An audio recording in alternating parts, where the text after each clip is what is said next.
ನಮ್ಮ ಹೆಸರು ಮಧು ಅಂತ, ನಾವು ಸೆಮಿನಿಸ್ ಕಂಪ್ನಿಯವರು. ನಿಮ್ಮ ಪರಿಚಯ ಮಾಡ್ಕೊಂತೀರಾ? ನಮ್ಮ ಹೆಸರು ಶರತ್ ಅಂತ, ಗುಂಸಾರ ನಮ್ಮೂರು, ಚಕ್ರಪಟ್ಟಣ ಹೋಬಳಿ, ಕಡೂರು ತಾಲೂಕು. ಸೊ ಇದು ತಳಿ ಹೆಸರೇನಲ್ಲ ನೀವು ಹಾಕಿರೋದು? ಆರ್ಯಮಾನ್ ಅಂತ. ಆರ್ಯಮಾನ್. ಸೊ ಇದನ್ನ ನಿಮ್ಮ ತಳಿ ಕೊಟ್ಟಿರೋದು ಯಾರು ಕೊಟ್ಟರು ಇದನ್ನ? ಕಿರಣ್ ಅಂತ.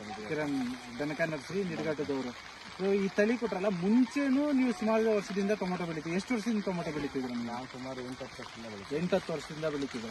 ಸೊ 8-10 ವರ್ಷದಿಂದ ವೆರೈಟಿ ಬೆಳೆದಿದ್ದೀರಾ.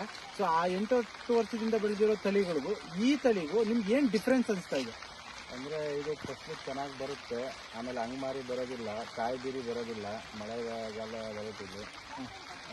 ಬೇರೆದು ಕಂಪೇರ್ ಮಾಡಿದ್ರೆ ಮಾರ್ಕೆಟಲ್ಲಿ ಓಡೋದು ಎಲ್ಲ ರೀತಿಯಲ್ಲೂ ಹೋಲಿಸ್ಕೊಂಡ್ರೆ ಚೆನ್ನಾಗಿದೆ ಅಂತ ಅನಿಸುತ್ತೆ. ಚೆನ್ನಾಗಿ ಅನಿಸುತ್ತೆ. ಸೊ ನಿಮ್ಗೆ ಇಳುವರಿ ಹೆಂಗೆ ಅನಿಸುತ್ತೆ ಬೇರೆ ತಳಿಗೋದಕ್ಕೂ? ತುಂಬ ಚೆನ್ನಾಗಿ ಬರುತ್ತೆ. ಸೈಜು, ಕಾಯಿ ಸೈಜ್ ಎಲ್ಲ ಚೆನ್ನಾಗಿ ಬರುತ್ತೆ. ಕಾಯಿ ಸೈಜ್ ಎಲ್ಲ ಚೆನ್ನಾಗಿದೆ. ಸೊ ನಿಮ್ಗೆ ಇಳುವರಿ ಚೆನ್ನಾಗೈತೆ, ರೋಗ ತಡ್ಕೊಳ್ಳುತ್ತೆ, ಜೊತೆಗೆ ನಿಮ್ಗೆ ಮಾರ್ಕೆಟಲ್ಲೂ ಚೆನ್ನಾಗಿ ಓಡುತ್ತೆ ಅಂದ್ರಲ್ಲ. ಮಾರ್ಕೆಟಲ್ಲಿ ಈಗ ಏನು ಬೇರೆ ಅದು ಕಂಪೇರ್ ಮಾಡಿದ್ರೆ ಎಷ್ಟು ರೇಟಲ್ಲಿ ಹೋಗ್ತದೆ? ಬೇರೆ ಏನು ರೇಟ್ಗೆ ಹೋಗ್ತದೆ, ಇದೇನು ರೇಟ್ಗೆ ಹೋಗ್ತೈತೆ? ಅಂದರೆ ಒಟ್ಟಿನಲ್ಲಿ ಕಾಯಿ ಗಟ್ಟಿ ಚೆನ್ನಾಗಿ ಬರುತ್ತೆ, ಕಲರು ಚೆನ್ನಾಗಿ ಬರುತ್ತೆ. ಒಟ್ಟಿನಾಗಿ ಮಾರ್ಕೆಟಲ್ಲಿ ಒಳ್ಳೆ ರೇಟಿಗೆ ಪಾಸ್ ಆಗುತ್ತೆ. ಒಳ್ಳೆ ರೇಟಲ್ಲಿ ಪಾಸ್ ಆಗ್ತಾ ಇದೆ. ಏನು ಎಷ್ಟು ಎಕರೆ? 4 ಎಕರೆ. 4 ಎಕರೆ.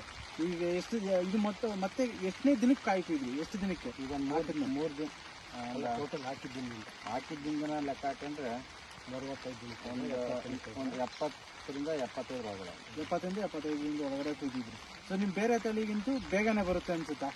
ಬೇರೆ ತಳಿಗಿಂತೂ ಅರ್ಲಿ ಹೋಲಿಸ್ಕೊಂಡ್ರೆ ಒಂದು ವಾರ 10 ದಿವಸ ಮುಂಚೆನೇ ಬರುತ್ತೆ. 10 ದಿವಸ ಮುಂಚೆನೆ ಬರುತ್ತೆ. ಸೊ ಅರ್ಲಿ ಇದೆ. ಮಾರ್ಕೆಟ್ ಅಲ್ಲಿ ಗಟ್ಟಿ ಕಲರ್ ಚೆನ್ನಾಗಿರೋದಕ್ಕೆ ಒಳ್ಳೆ ಟಾಪ್ ರೇಟ್ ಅಲ್ಲಿ ಹೋಗ್ತಾ ಇದೆ. ಸೊ ಈಗ ನೀವು ಆ ಮಾರ್ಕೆಟ್ಗೆ ಯಾವಾಗ ಹೋಗಿತ್ತು ನಿಮ್ದು? ಈಗ ಒಂದು 2 ದಿನ 2 ದಿನದ ಹಿಂದೆ. ಸೊ ಅಂದ್ರೆ 15ನೇ ತಾರೀಕು. 15 ಅಲ್ಲ, 17ನೇ ತಾರೀಕು. ಏನ್ ರೇಟ್ ಆಯ್ತಣ್ಣ? ನಮ್ದು 15 ಕೆಜಿ ಕಡೂರು ಬಾಕ್ಸು 980 ರೂಪಾಯಿ. 980 ರೂಪಾಯಿ ಕಡೂರು ಮಾರ್ಕೆಟ್. ಓಕೆ. ಸೊ ಈ ತಳಿ ಬೆಳಿಬೋದಾ ರೈತರು? ಸಜೆಸ್ಟ್ ಮಾಡ್ತೀರಾ?